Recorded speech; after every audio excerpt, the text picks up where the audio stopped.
mais famoso aí na história ou não? Como assim?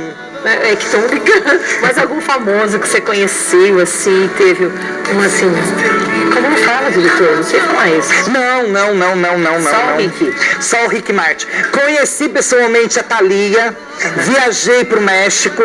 No México eu fui considerado por ela, na época que eu fazia shows aqui no Brasil, fazia as músicas dela, ela me considerou sendo a Thalia brasileira. Tá até nos sites, podem ver, entendeu? Então, tipo assim, a única que eu conheci depois do Rick Martin e que eu amei de paixão ter conhecido foi a Thalia, porque eu dublava ela, entendeu? Você tem vontade de encontrar o Rick Martin? Se você ligar pra ele agora, você vai até lá? Eu quero te ver. Claro, hoje eu tenho a minha vida. Hoje eu tenho a minha vida. Como você faz hoje? Como hoje ele tem a dele. Hoje eu tenho vamos dizer, um comércio. Eu sou, tipo, autônomo, entendeu? Uhum. Então, assim... E ele tem a vida dele? E ele tem a vida dele hoje, né, Clara?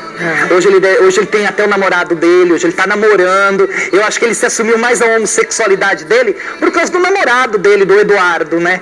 Até mas ele saiu com mulheres também, não? Ele não tem filho, gente? Tem, né? Clara, os filhos... É coisa dele, né, Clara? É coisa dele. Ah, mas que bom que você veio aqui. Eu agradeço a sua presença ao vivo aqui com a gente. Eu que te agradeço, eu que agradeço mesmo. Pra mim, Clara, é uma honra poder estar aqui perto de você. É como eu disse quando eu estive também no programa da Ana Maria Braga, que era uma honra poder estar com ela. O mesmo carinho que eu senti lá, o mesmo carinho que eu estou sentindo aqui.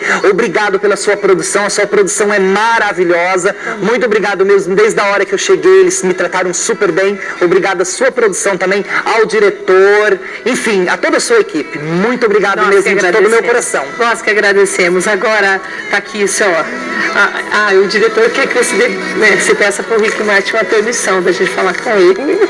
Sim, eu vou chamá-lo a seu telefone e se me permitir, eu passo a vocês, com certeza. Eu volto daí aqui no seu programa. Você vai no Silvio Santos, que eu tô sabendo. Sim, vou passar assim no Silvio. Promete, então? Prometo. Estamos ao vivo, tá tudo gravado. Se ele liberar, se ele disser, não, eu participo do programa que você for, pode pedir para ligarem para mim, que eu falo ao vivo no ar. Eu prometo que eu venho aqui de volta no seu programa.